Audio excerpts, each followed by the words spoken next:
Glória a Deus. Pode se sentar.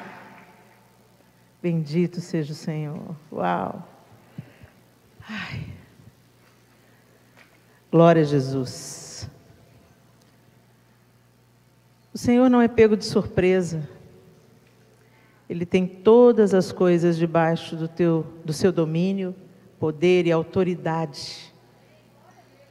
E tudo que Ele permite na nossa vida não é sem um propósito.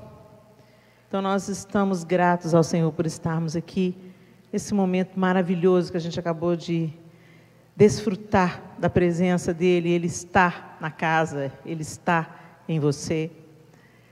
E nós queremos aprender dEle nessa noite. Amém? A palavra que o Senhor colocou no meu coração, eu falei assim: Senhor, é isso mesmo, Jesus? É isso mesmo? É isso mesmo. Eu vou falar da filha da insatisfação. O nome dela é inveja. E ela nos afasta dos propósitos de Deus para nós. Segundo o dicionário, inveja é o desejo de possuir algo que outra pessoa possui, ou de usufruir de uma situação semelhante à de outrem. Insatisfação ou ira diante das conquistas de outrem. Aí as pessoas falam assim: graças a Deus, isso não me pega. Então te pega agora o pecado da mentira. Porque, gente, os estudos dos psicólogos mostram que a inveja, ela é inerente à existência humana. Então, em algum momento da sua vida, você vai ser alvejado por esse sentimento. Em algumas pessoas, ela se torna uma doença crônica. Em outras pessoas, uma seta, que vem com o propósito de te distrair, te ferir, te desvirtuar do caminho do propósito. E a palavra de Deus diz que inveja é pecado. Inveja não é apenas um desvio de caráter, como algumas pessoas pensam. Apenas consequência de uma existência difícil, de uma história difícil. A inveja, ela é pecado. E o apóstolo Paulo, no capítulo 1 de Romanos, você pode abrir aí a sua Bíblia em Romanos capítulo 1, ele lista aqui alguns pecados, mas eu queria me deter com vocês no verso 27, não, no verso 27 não, no verso 28. Além do mais, visto que desprezaram o conhecimento de Deus, Ele os entregou a uma disposição mental reprovável para praticarem o que não deviam. Tornaram-se cheios de toda sorte de injustiça, maldade, ganância e depravação. Estão cheios de inveja, homicídio, rivalidades, engano e malícia. São bisbilhoteiros, caluniadores, inimigos de Deus, insolentes, arrogantes e presunçosos. Inventam maneiras de praticar o mal, desobedecem a seus pais, são insensatos, desleais, sem amor pela família, implacáveis. Embora conheçam o justo decreto de Deus, de que as pessoas que praticam tais coisas merecem a morte, não somente continuam a praticá-las, mas também aprovam aqueles que as praticam.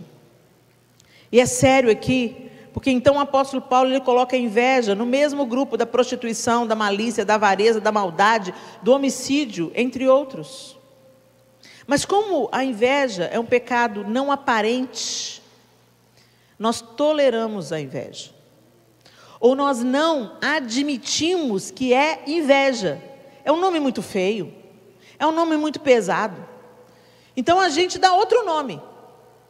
Então a gente fala assim: olha lá, fulana já vai ministrar louvor de novo. Mas ela já ministrou louvor no domingo retrasado, no domingo passado, agora de novo.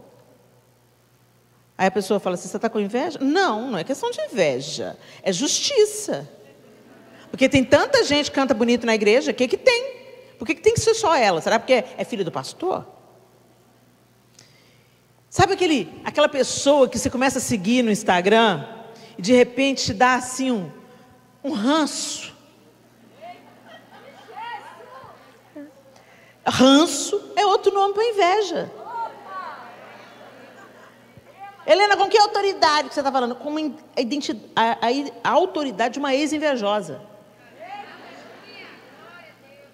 Gente, a inveja, por que eu quis falar sobre a inveja hoje? Porque Deus tem um caminho para você trilhar e a inveja está te embaraçando. A inveja está sabotando o plano de Deus na sua vida, porque o invejoso não prospera nos seus caminhos. O invejoso fica paralisado na comparação, ou na vitimização, ou na maledicência. Ele entra em um desses nichos. Ou ele fica paralisado, pensando, oh vida, oh céus, oh céu, Deus ama Vivi, mas não me ama. Fica paralisado, pensando assim, Deus, história em que Deus não tem filhos prediletos, hein? Eu que sei. Olha lá a vida da fulana, não tem nada de errado na vida dela. Gente, cada um sabe onde aperta o sapato, gente. A vida da gente não é rede social, não. O que você vê na rede social é uma ínfima parte da nossa vida, e normalmente a gente estampa a parte bonita, a parte feia, a gente não põe lá não. A parte descabelada, com bafo, doente, com olheira, entendeu? Quando uma espinha grande brota na cara, a gente não põe isso lá não. A gente põe filtro.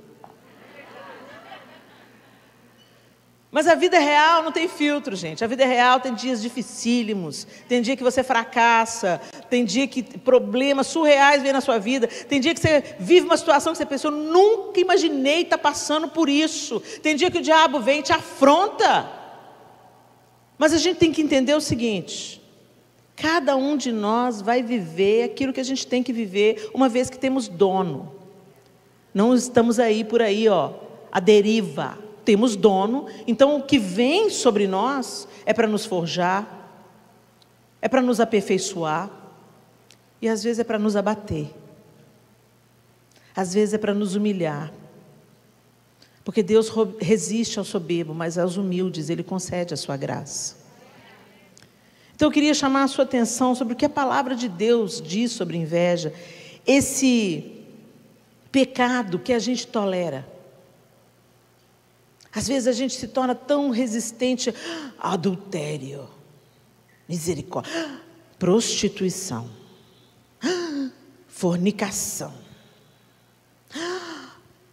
bebedices e glutonarias. Não, glutonaria não dá para pecar, não dá nem para pregar sobre glutonaria, porque é um pecado tão acomodado na igreja, que se você pregar contra glutonaria, como já aconteceu comigo, estava falando sobre as obras da carne, fui falar sobre glutonaria, a pessoa veio se sentindo ofendida, pensando que eu estava falando sobre gordo. Quem disse que glutão é gordo? Glutonaria é um pecado de não se saciar nunca, e de querer mais e mais e mais e mais e mais. Tem nada a ver com biotipo físico, não, gente. Tem pessoas que lutam com a obesidade por questões genéticas, por tantas outras questões. Tem nada a ver uma coisa com a outra. Mas as pessoas não gostam de ter esses pecados que são socialmente tolerados. A glutonaria virou até piada, né? Lá em Belo Horizonte, um buffet de uma amiga minha se recusou a fazer festa de aniversário quando descobriu que era para crente. Gente, vocês estão rindo? É para chorar. O quê? Vocês são evangélico? Ah, não, para evangélico o preço é outro. Como assim o preço é outro? É porque a gente não bebe? Não, vocês não bebem, mas tudo que vocês não bebem, vocês comem. Então é mais caro o buffet para evangélico. Isso sem contar o buffet que não fez a festa. Não, evangélico, a gente não faz festa para evangélico, não. Por quê? Porque come além da conta. Jesus. O que a gente está tentando? Que buraco que a gente está tentando tamponar com comida? O que é que a gente está tentando consertar que está errado dentro com comida? Por que a Bíblia fala o Deus deles é o ventre? Tem gente que não se sacia com comida, mas também não se sacia com compras. não se sacia com conversa fiada, não se sacia, está sempre naquilo. E a inveja é esse pecado que é socialmente aceito. O invejoso se torna prisioneiro da frustração, da infelicidade, e fica impedido de florescer e de frutificar. O invejoso se torna atrofiado, fica reduzido às comparações e competições, e na maioria das vezes cai em outros pecados como maledicências, mentira, soberba e hipocrisia. Eu não chamaria a inveja de pecadinho, né, gente? Porque ela nunca vem sozinha. Ela vem acompanhada.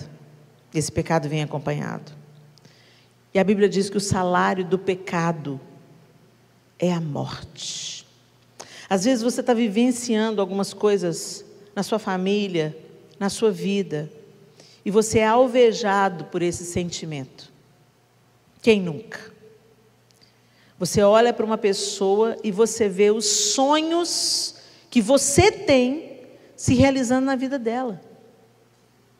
E isso te dá raiva, te dá irritação, e te dá um sentimento de que sim, Deus tem filhos prediletos, porque eu estou pedindo para o Senhor isso, e para mim não vem, mas agora vem para a minha melhor amiga, para a pessoa que está mais próxima de mim. E aí o coração fica peludo. E aí você começa a pôr um sorriso falso.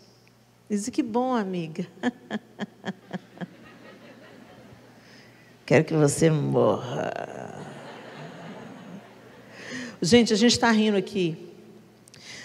Mas o pecado que tirava Jesus do estado natural dele era hipocrisia. Jesus, doçura, doçura, doçura. Senta com um corrupto, doce. Recebe a adoração da mulher adúltera, doce. Vai lá libertar Maria Madalena das legiões de demônio, doce. Vai libertar o gadareno, doce, gentil, amoroso. Atraía a ele as multidões. Mas na hora que você via Jesus irritado, era com a hipocrisia. Você fala uma coisa, mas por dentro é outra. Você pensa uma coisa, mas na hora de verbalizar, tá linda, emagreceu, né? Linda tá você merece, querida. Chega em casa,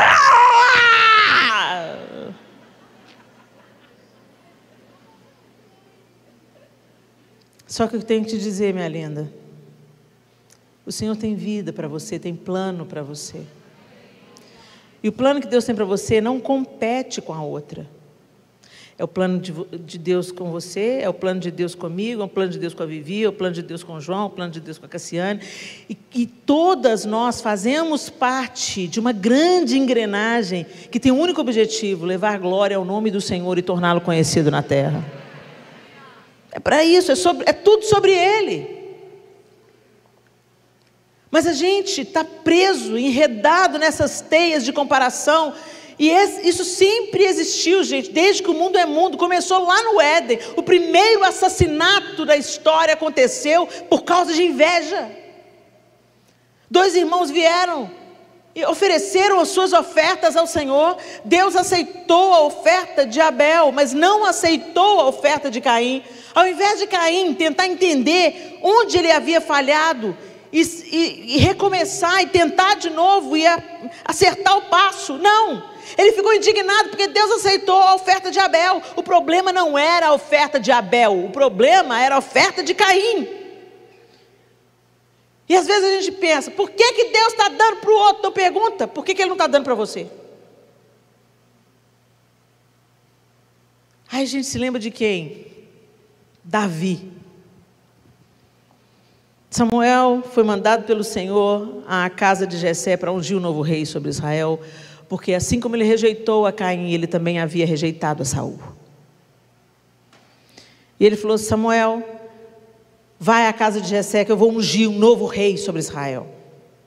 E quando Samuel chega, manda reunir os filhos de Jessé, entra Eliabe. grandão, charmosão. Eu fico imaginando Eliabe alto. Por quê? Enganou Samuel. Ele viu Eliabe, ele comparou Eliabe com quem? Saul. Saul foi eleito rei, se destacava do resto do povo dos ombros para cima, tinha porte de guerreiro, porte de rei, era alto, bonitão, a presença impunha. Quando Samuel põe o olho em Eliabe, pensa, o primogênito de Jessé. Tem uma bênção sobre o primogênito de Jessé, imponente, devia ser alto também, preparado para a guerra, porque ele estava lá também na batalha contra Golias. E aí Samuel olha, eis aí o ungido do Senhor. O Senhor, não, pode parar, Samuel. Samuel, para de olhar para a aparência. Porque eu não estou nem aí para a aparência de Eliabe, estou nem aí para o porte de Eliabe. Em outras palavras, o Senhor está falando, não atente para a aparência, porque eu vejo o coração e eu rejeitei o coração de Eliabe.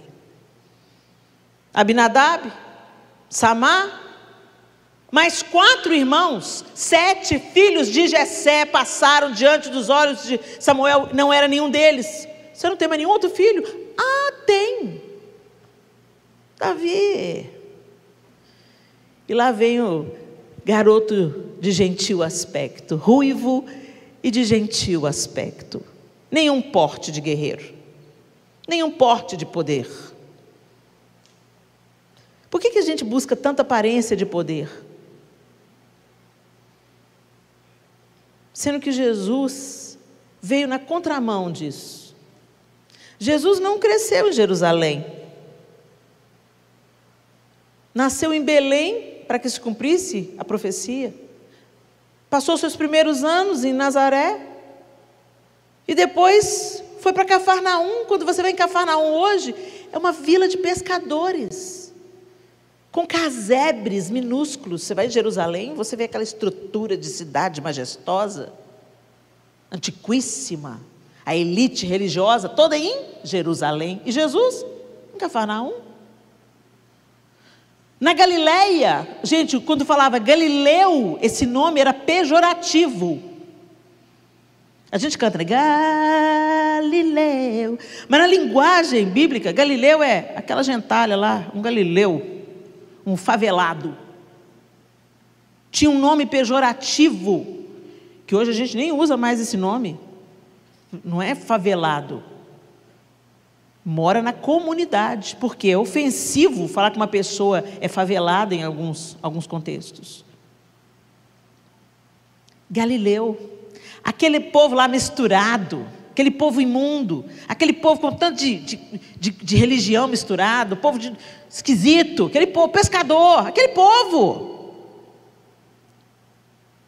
Jesus se afastou completamente do status da época. Mas nós buscamos o que Jesus desprezou. E nos engolimos e competimos nessa comparação. E a falta mais grave, deixamos de florescer onde a gente tem que florescer. Porque a gente, por inveja, está tentando ser a outra pessoa. Está tentando viver a vida da outra pessoa. Quando eu entrei no diante do trono, eu estava totalmente quebrada. Eu ainda não tinha 30 anos de idade, mas carregava uma bagagem de abuso, de comparação. Eu ouvi dos meus irmãos, né? Você não é irmã legítima, Leninha? Mamãe te achou na lata do lixo. Olha, você tem olho castanho. Olha aí o Xan, a gente tem olhos claros. Olha o seu cabelo, é assim meio, mais ou menos. O cabelo deles era pretinho, lisinho. E minha mãe ficava rindo. Ela achava engraçado, coisa de menino. E por um tempo isso me fez acreditar que eu não era filha. Então, eu sempre me sentia aquém. Quando meu pai ia apresentar a família para os amigos, esse é meu primogênito, Wagner, esse é o Alexandre, e essa aqui é a Leninha, minha caçulinha. Aí os amigos olhavam, ah, que pena, justamente a menina não tem os olhos claros. Não fala isso. E esse senso de desvalor fez o quê? Eu achar tudo do outro melhor. O diabo primeiro fere a sua identidade. E te faz acreditar que quem você é não é bom o suficiente. Que aquilo que Deus te entregou é injusto, porque Ele deu mais para o outro. Que a sua vida é bem medíocre, bem mais ou menos. Para que você vai sonhar? Para que você vai empreender? Para que você vai avançar? Deus escolheu os queridinhos dEle, os preferidos dEle. Fica aí nessa sua vidinha. Quando acontece a questão de Deus aceitar o sacrifício de Abel e não aceitar o de Caim, Deus pergunta para Caim: por que se descaiu o seu semblante, Caim? Era a oportunidade do diálogo, era a oportunidade da confissão. Senhor, meu semblante caiu porque eu fiquei com inveja. O que o senhor aceitou de Abel, não aceitou? O que tem de errado na minha oferta? Talvez ele tivesse ouvido: sabe por que eu não aceitei a sua oferta, Caim? Porque você me trouxe do que te sobrou. Abel me trouxe das primícias. Quem sou eu no seu coração, Caim? Será que eu sou realmente o seu Deus? Não traga uma oferta por constrangimento, traga uma oferta por amor, traga uma oferta por alegria. O seu coração está turvado, você me deu. Eu não preciso, eu sou dono de todas as coisas, Caim. Que motivação é? Talvez fosse a oportunidade da ficha de Caim cair. E dele falar: puxa, eu andei errado, eu pisei na bola. Talvez ouvisse de Deus, né? Quero te abraçar, quero te beijar. Contextualizando, pregando o evangelho. Não foi eu que inventei isso não, viu, gente? Isso é um cara do metrô de São Paulo, que contando a história do filho pródigo, ele pega e usa o trecho dessa música, nesses dois contextos, né? Genial. Contextualização, para ficar mais fácil da mensagem chegar lá. Né? Conta a história do filho pródigo como se fosse dois filhos aleatórios, né? Vou contar para vocês a história de dois filhos e tal. E no final ele fala assim: Deus ama a sua vida, Deus tem um propósito para você, estou indo. E aí o Espírito Santo faz o resto. O fato é que Deus, ainda além de fazer a pergunta, Ele fala assim: olha, que o pecado jaz à sua porta e cabe a você dominá-lo. Dominou, gente? Não. E o que começou como inveja, terminou como assassinato. E é um desfecho de tragédias. E é isso que a inveja faz na nossa vida. Normalmente, a inveja, ela é precedida desse sentimento de ranço. Não tem um motivo de você não gostar daquela pessoa, mas você não gosta. Meu santo não vai com o santo dela. Deixa eu te dizer, o seu santo tem que ir com o santo dela, porque essas duas são filhas de Deus, e o Espírito Santo é que habita em nós. Mas a gente coloca: não vai, não tem afinidade. Você pode não ter, você não precisa de ter afinidade com todo mundo, não. Às vezes tem pessoas que você escuta e não encaixa. Você se identifica mais com outra, e essa que é a lindeza do reino de Deus. A sua pluralidade.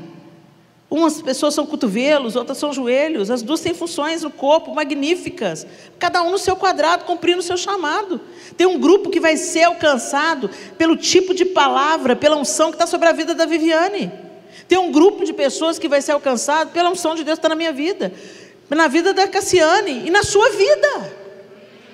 Não é sobre números, não é sobre seguidores no Instagram, não é sobre quantas visualizações tem o seu vídeo. Gente, isso é uma nuvem de fumaça.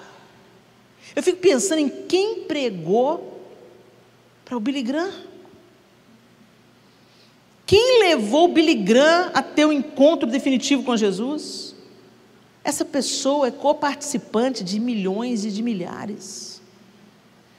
E não é para o Billy Graham as pessoas que ele ganhou, é para Jesus. Gente, nada no reino é nosso, é para a glória de Deus. Nós não somos donos de pessoas, o Senhor é.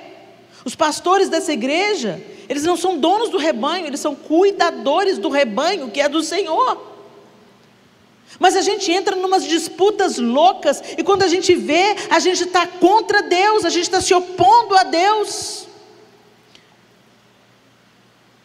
E a gente vê Caim levando o seu pecado a cabo. A gente vê Eliabe no campo de batalha. Davi veio para levar notícias dos irmãos para o pai, e encontra um irmão cheio de ódio, cheio de animosidade. Aqui vieste, aqui, o que você veio fazer aqui, Davi? E com quem você deixou suas poucas ovelhas no deserto?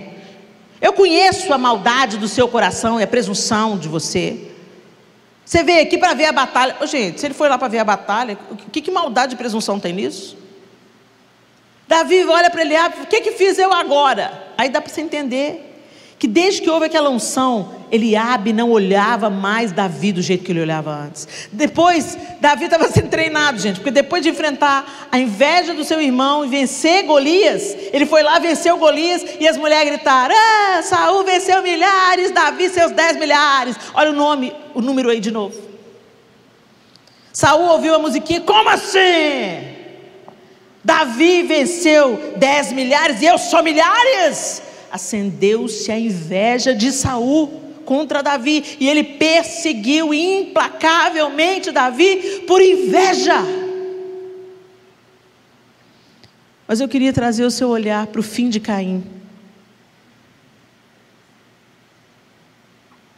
para o fim de Saul,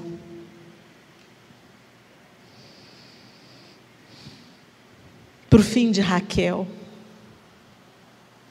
Raquel, Helena,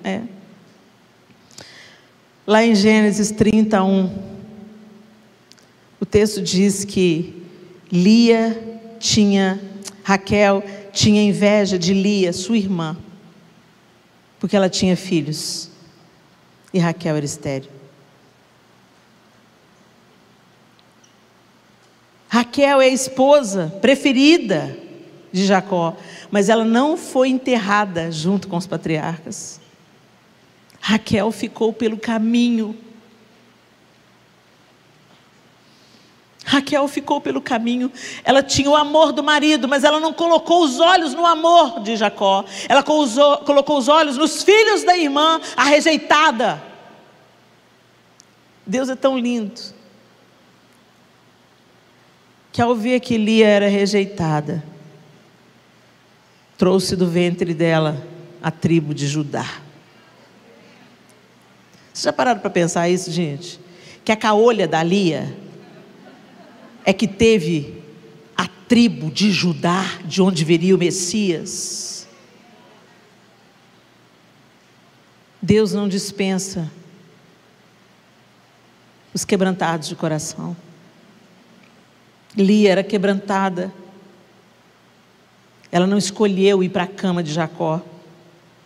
Ela foi levada por seu pai. E ela queria ser amada por Jacó.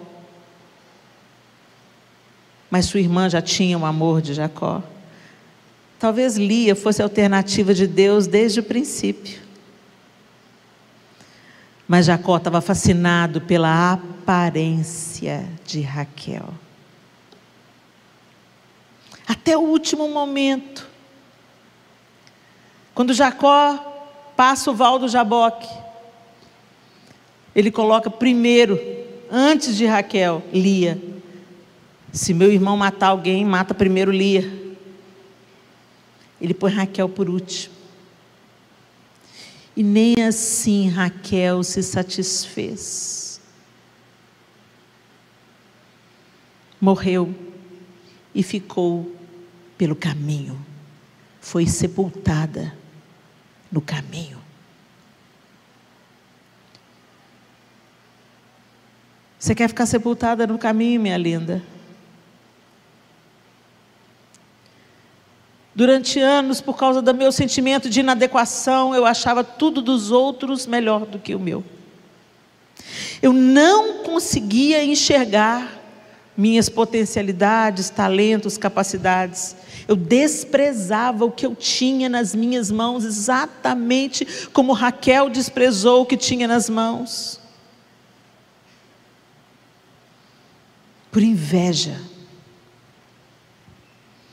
Porque você olha para a vida do outro, para o casamento da outra, para os filhos da outra, para os bens, para as posses, para os diplomas, para a formação, sei lá o quê, para o dom, para a voz. E você olha para o temperamento. Eu tinha inveja do temperamento da Ana Paula. Gente, eu queria tanto ser meiga assim. Ela fala tão manso. E eu falo assim. Né, irmãos? Mas Deus usa cada um no seu quadrado, cumprindo o seu chamado. É aí que está a beleza do corpo.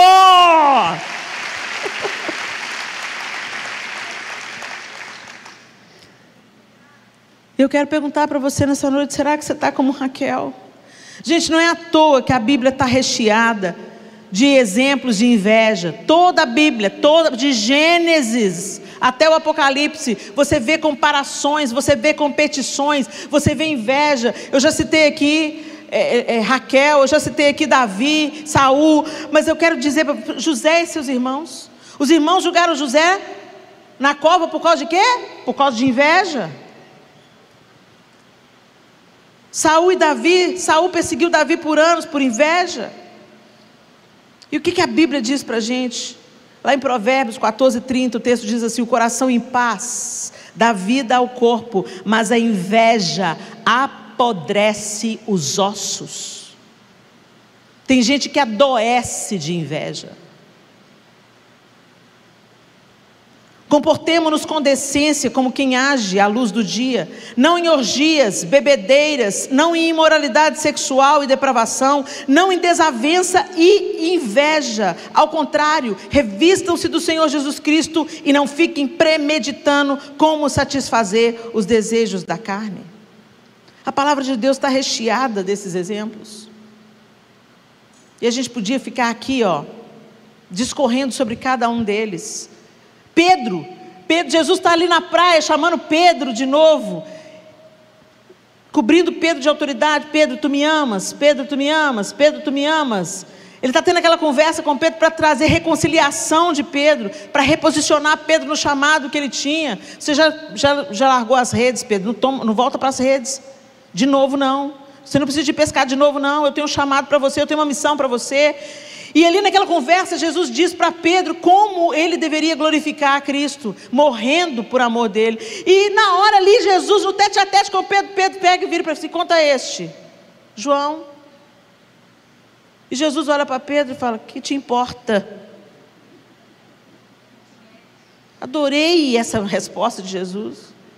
Pedro, o que te importa? O que te interessa? O que eu vou fazer através de João, Pedro? Quanto a ti, segue-me. Hashtag fica a dica. O que você está olhando para a vida da sua irmã? O que você está olhando para o casamento da sua irmã? Gente, se está sentindo inveja, para de seguir. Deixa Deus te curar primeiro. Depois que você estiver curada, aí você volta a seguir, começa a glorificar a Deus pelo dom na vida da outra. Porque é lindo a gente ver a manifestação de Deus na sua pluralidade, na sua multiforme graça e sabedoria. É riquíssimo, é importante, e prova que nós não somos a totalidade do propósito de Deus. Tem um pedacinho em mim, tem um pedacinho na outra, um pedacinho na outra, um pedacinho na outra, e assim nós reunidos glorificamos o nome do Senhor. Mas o diabo tem plantado no meio da sua igreja esse tipo de invejas e de pendengas. Líderes proeminentes, cheios de talento, que começaram certo, olhando o número de... Ai, quantos membros tem naquela igreja? Encontra os pastor, líder. Quantos membros tem na sua igreja? Que te interessa? Os membros que tem na minha igreja não são mérito meu. Os membros que tem na minha igreja são os discípulos que o Senhor está me entregando, as ovelhinhas que Ele me deu para cuidar. Ora por mim. E Deus não se impressiona com números. A mesma multidão que gritou Hosana ao que vem em nome do Senhor, gritou crucifica. Não me impressiono com números. E na vez que Davi quis contar o poderio bélico dele, falou: vamos saber quanto que tem o exército. Veio a ira de Deus sobre Davi. Você está o que, Davi? Confiando no número do seu exército? Eu vou te mostrar quem é que dá vitória para Israel. Matou 700 num dia só. 700 mil? 700 mil? 70 mil? Há uma pancada de gente.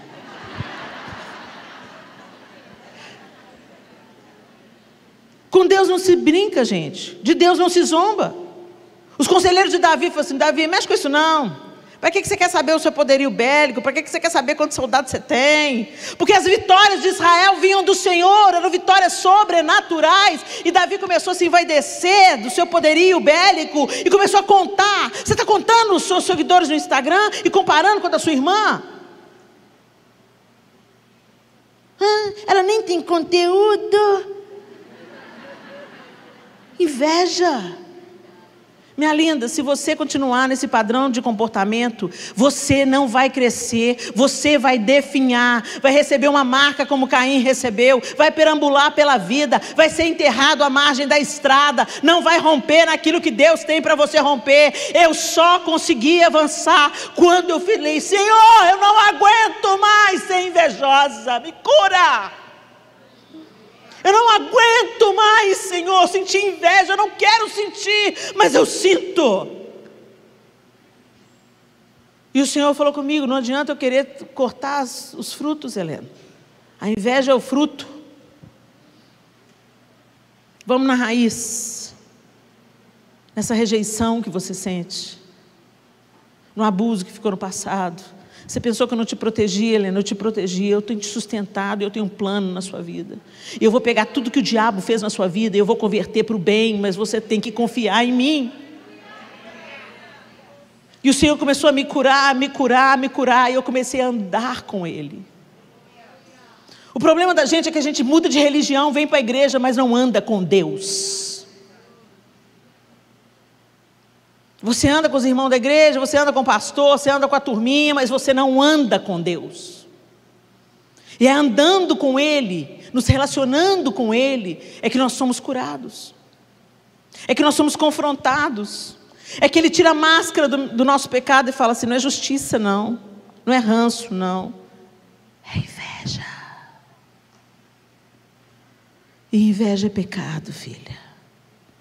E pecado precisa ser confessado e abandonado. Eu me lembro que eu cheguei para Ana Paula. Não estou falando para você fazer isso em casa não, tá? Isso era uma coisa comigo. E eu confessei: Ana, eu criticava, a gente cantava no mesmo grupo, antes de ter o Diante do Trono, a gente cantava no El Chamar. E eu criticava, porque todos os solos eram para Ana.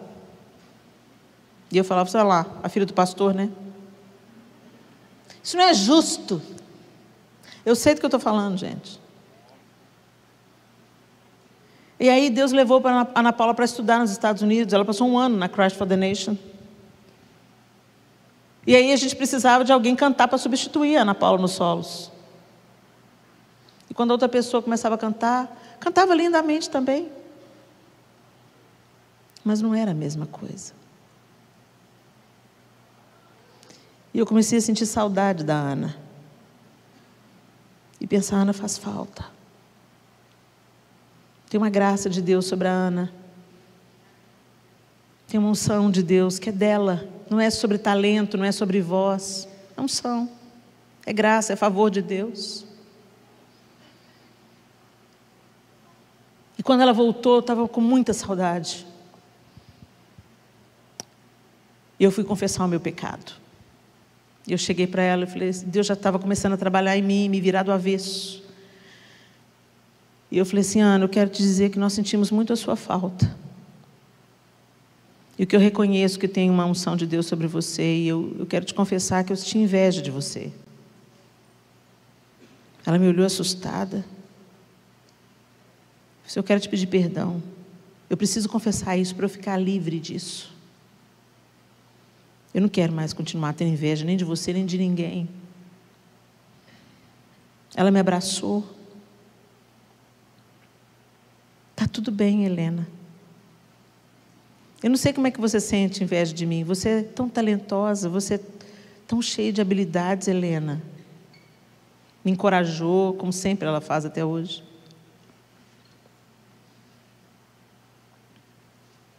Um ano depois, ela me chamou para integrar o Diante do Trono. E Deus me amou através dela.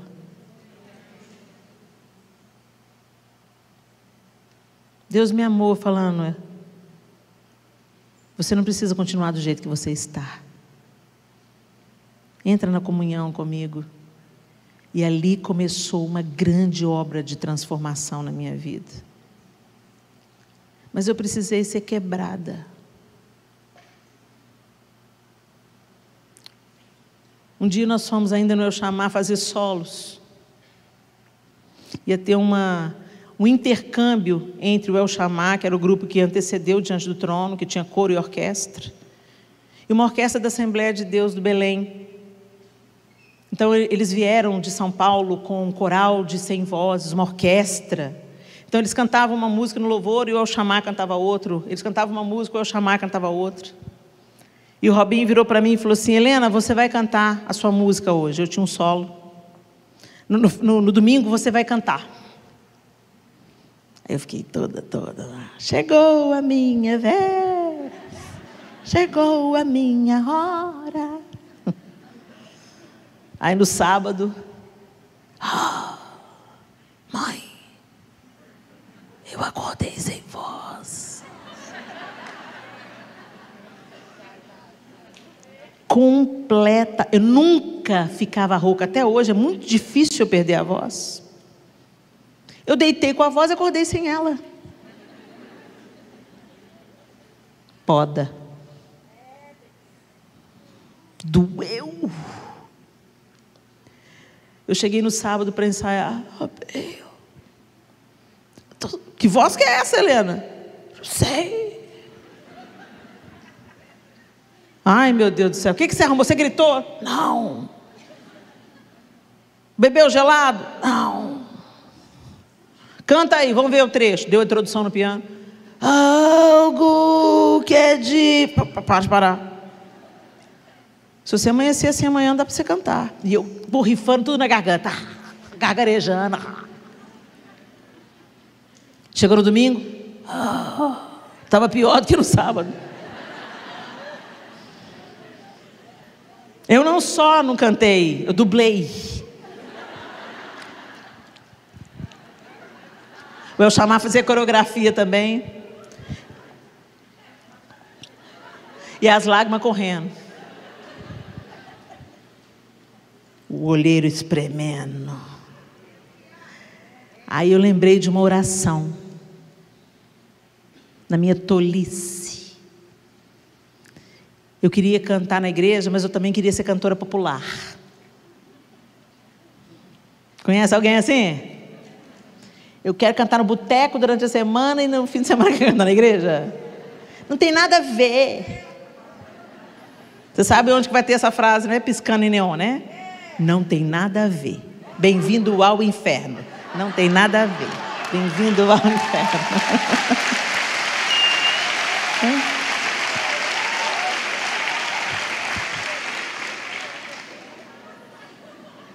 Aí naquela tolice eu ia o Senhor, o Espírito Santo lá, debaixo de um tanto de escombro, né? A minha vontade, meu desejo, a minha ferida, a minha pereba, tudo lá em cima da voz do Espírito. Mas Ele é um herói. E Ele lá, você não nasceu para isso, meu propósito não é esse, você não nasceu para isso, meu propósito não é esse, você não nasceu para isso. Eu pego e falo, Deus, eu fiz essa oração, gente. Se não for para cantar do jeito que eu gosto, então por que você me deu voz? Se não for para cantar do jeito que eu gosto, então tira. Adivinha o que veio na minha cabeça naquele dia de domingo? A lembrança da oração tola. As lágrimas corriam. Minha mãe tentando me consolar. Ô, minha filha, o que será que aconteceu?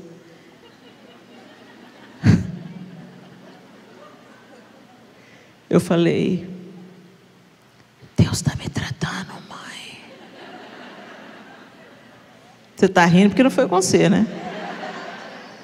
Quando chegar a sua vez é que eu vou ficar. E doeu tanto, mas me libertou. E depois que Deus tirou as minhas perebas, curou a minha vida, eu falei: pronto, filha, agora vamos lá. Vamos lá para você viver o propósito que eu tenho para você viver. Você vai dar glória ao meu nome por o que eu faço na vida da Ana. Você vai dar glória ao meu nome por o que eu faço na vida de A, B, C, D e E. Elas vão te inspirar, elas vão somar, elas vão te ensinar. Mas você vai focar no que eu quero que você faça. E aí a gente se lembra da oração, da palavra de Jesus para Pedro.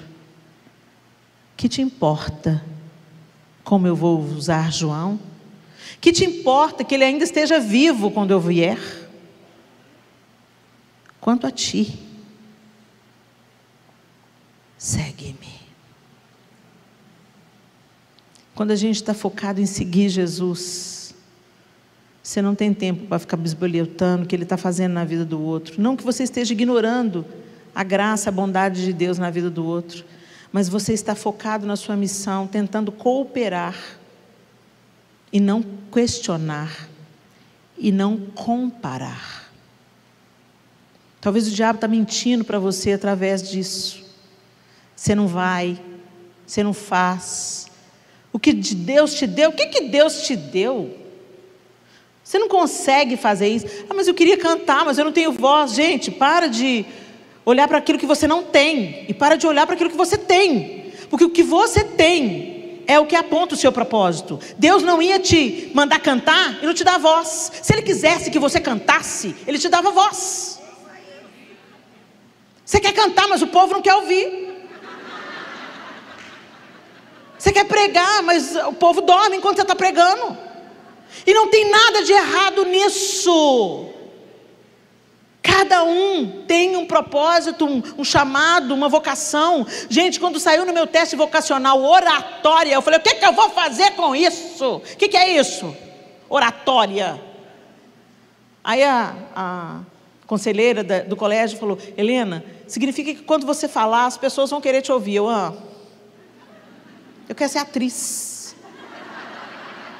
Eu quero cantar, eu quero fazer arte. Sou artista. O que eu vou fazer com isso?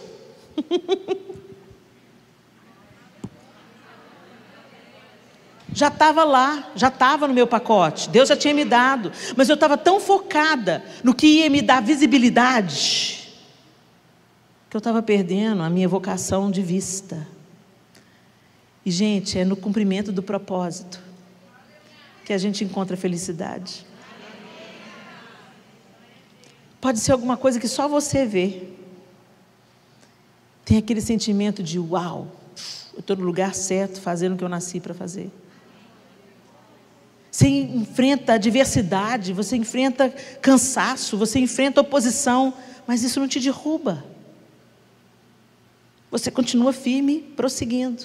Às vezes precisa dar umas paradas para descansar, toma fôlego, e prossegue.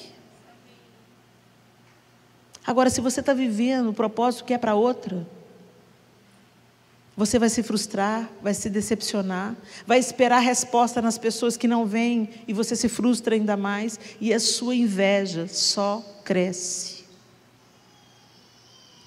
O fim de Saul, o fim de Caim, o fim de Raquel.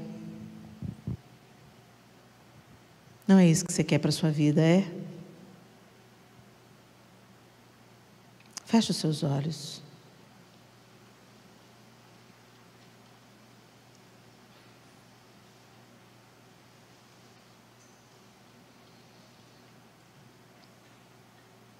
Primeiro, Deus me desfez. Arrancou as minhas máscaras e as minhas desculpas. Não, é justiça. Não, eu só não me identifico. Ele me desnudou, me levou à confissão de um pecado. E eu falei: Senhor, é feio, é desprezível, Mas é inveja. O que eu sinto é inveja. Eu não gosto do sucesso dela. Eu não gosto das pessoas gostarem dela. Me incomoda quando os nossos líderes elogiam a ela. Mas eu não quero ser assim, Senhor, porque eu sei que isso é contra o Senhor. E isso está me embaçando, me embaraçando, apodrecendo os meus ossos. Eu me tornei maledicente, irritadiça, ingrata, insatisfeita, murmuradora. Eu vivo em comparações. O orgulho tomou meu coração. Entendeu, minha linda? Ela nunca anda sozinha. A inveja anda em bandos. E são esses pecados que vão entrando na sua vida. Ela abre a porta. E a maledicência, a insatisfação, a ingratidão, a hipocrisia entram atrás. E te paralisam. E sabotam o propósito de Deus na sua vida. E quantas pessoas saem da igreja por inveja? Não vou naquela igreja não, tem muita estrela lá.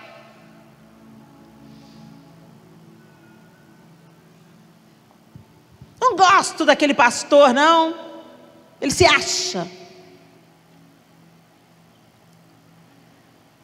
E quando você pensa que não,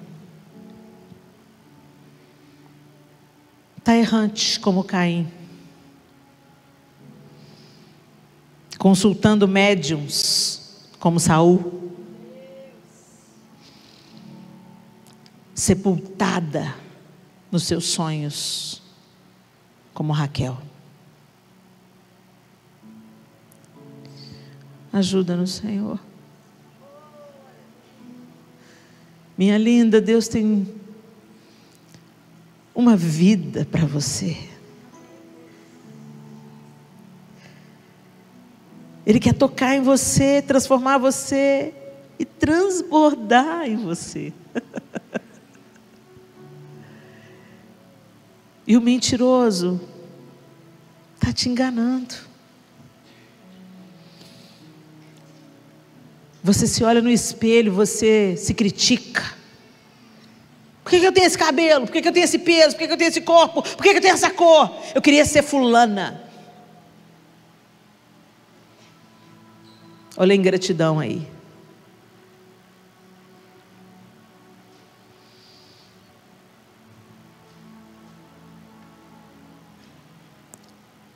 A inveja tem sabotado a unidade do corpo de Cristo.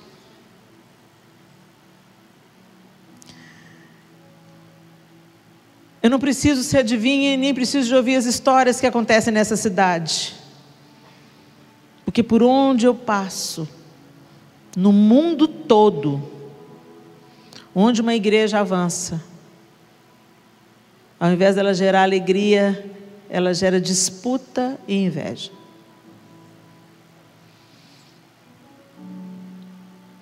Em países fora,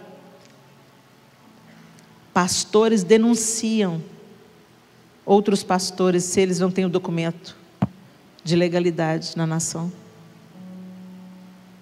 E eu fico perguntando, o que Deus vai permitir que aconteça conosco para promover a unidade? Se nós não formos atraídos pela doce voz do Senhor, nos chamando à reconciliação, ao conserto e ao arrependimento do pecado da inveja, o que Deus vai permitir para produzir a unidade do corpo? Mandar todo mundo para a arena de novo? Porque enquanto alguns morriam na arena, outros oravam em unidade. Pedro estava preso, apanhando. E a igreja reunida na casa da mãe de Marcos, orando. O que vai precisar de acontecer com a gente, para a gente confessar e abandonar o pecado da inveja? Essa pandemia não é vã, ela não é um erro de trajetória.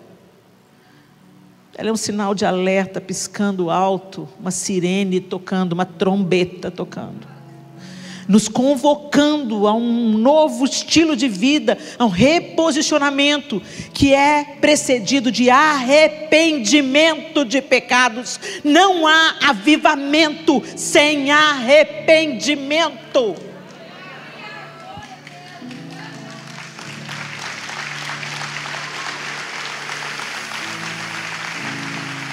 Oh, Senhor, quero seguir-te,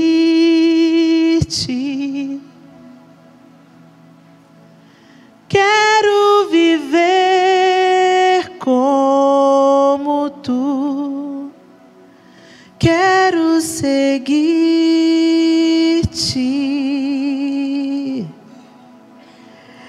dia após dia.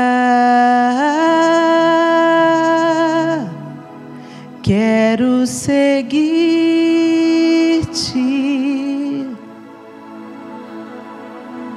quero viver como tu, quero seguir-te,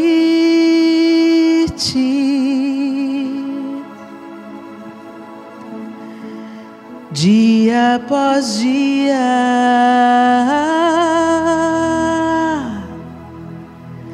Quero seguir-te.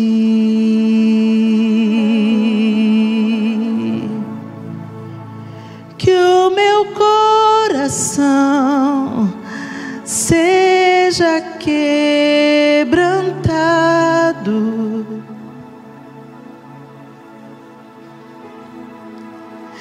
que o meu prazer seja fazer a tua vontade,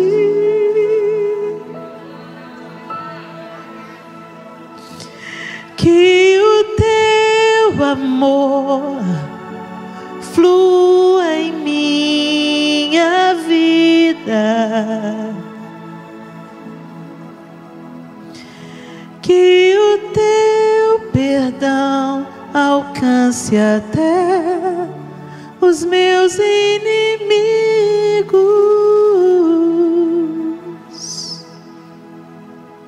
Quero seguir-te.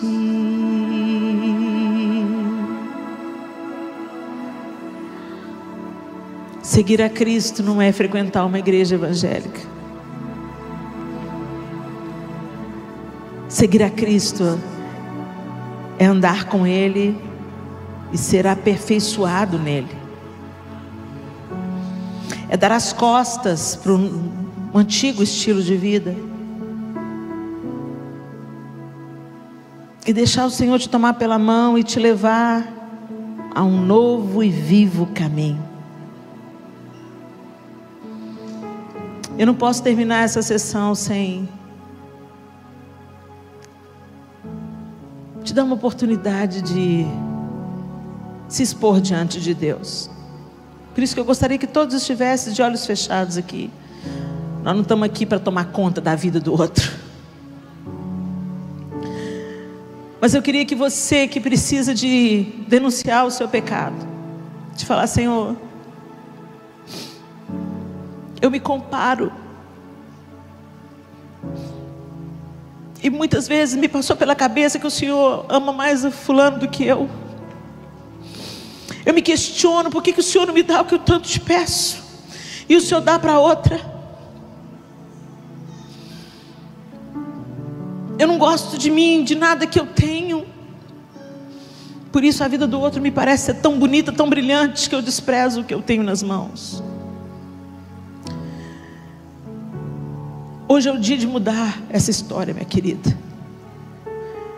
Naquele dia que eu rasguei meu coração, falei: Senhor, eu estou assim, mas eu não quero permanecer assim. Eu quero avançar, eu quero viver os seus sonhos, eu quero viver os seus propósitos para mim, eu quero florescer. Eu estou seca.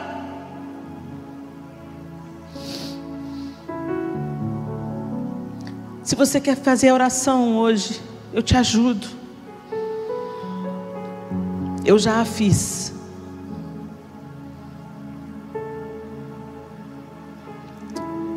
Eu queria que só você que precisa fazer essa oração de confissão hoje, na área específica que você precisa fazer, só você conhece, eu não conheço, que só você ficasse de pé no seu lugar e eu quero orar junto com você.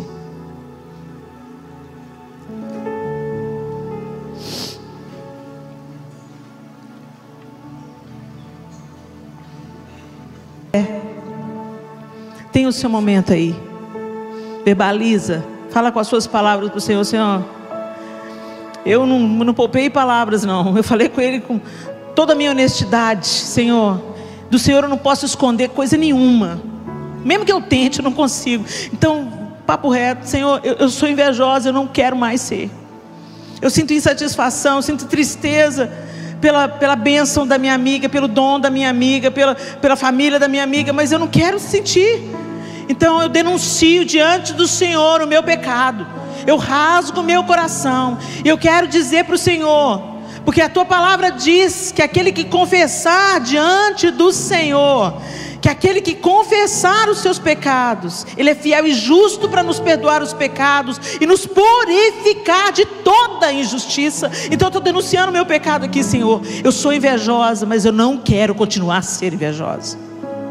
Eu comparo a minha vida com as dos outros, mas eu não quero mais comparar. Eu murmuro como se eu estivesse no seu lugar, eu faria melhor, mas eu não quero mais murmurar. Eu quero receber o dom do Senhor, eu quero cumprir o meu propósito nessa terra. Eu quero vivenciar a tua vontade plenamente. Por isso eu me arrependo e eu te peço perdão em nome de Jesus. Fale aí com as suas palavras diante do Senhor. Ó Deus, eu oro por as minhas irmãs que estão de pé diante do Senhor. Esse gesto de se colocarem de pé admite que elas precisam e dependem do Senhor, e que elas estão denunciando e rompendo em nome de Jesus qualquer vínculo com esse pecado que as assedia. Deus, quando elas ficam de pé, elas estão dizendo para o Senhor: eu não quero mais continuar assim. Eu não quero mais continuar me comparando, sentindo inveja, ingratidão, menosprezando aquilo que o Senhor já me deu e já fez por mim. Eu não quero mais continuar sentindo insatisfação pela bênção da minha irmã. Eu quero me alegrar, eu quero festejar e eu quero fazer parte daquilo que o Senhor está fazendo na terra. Por isso eu te peço, Deus, escuta esse clamor. Elas estão balbuciando por trás dessas máscaras. Algumas estão chorando diante do Senhor. E eu te peço, recolhe essas lágrimas, escuta essas orações. E coloca a separação. Hoje coloca a separação entre essas mulheres e as trevas. Nós não toleramos pecados encobertos. Nós não toleramos pecados socialmente aceitos. Nós somos filhas do Senhor e queremos viver como filhas do Senhor a plenitude de tudo que o Senhor tem para nós. Eu abençoo as minhas irmãs em nome de Jesus. E na autoridade do nome de Jesus eu as libero para prosperar, Senhor, para avançar, para descobrirem seus dons, seus talentos, suas habilidades, para celebrarem aquilo que o Senhor confiou a elas e para florescerem e frutificarem a 30, a 60 e a 100 por um. Ó Deus, levanta um exército de mulheres curadas, restauradas, que não disputam umas com as outras e que geram uma geração curada de homens e mulheres, meninas e meninos que apreciam a bênção de Deus na vida uns dos outros. Libera essas mulheres, Pai, para que elas avancem, que o sangue de Jesus Cristo, seu Filho, seja aspergido sobre todas nós nessa noite, nos purificando desse pecado que é a inveja. Denunciamos diante do teu altar e te pedimos: cobre-nos com teu perdão, com o teu sangue purificador, e inaugura um novo tempo a partir de hoje, em nome de Jesus. Amém e amém. Aleluia.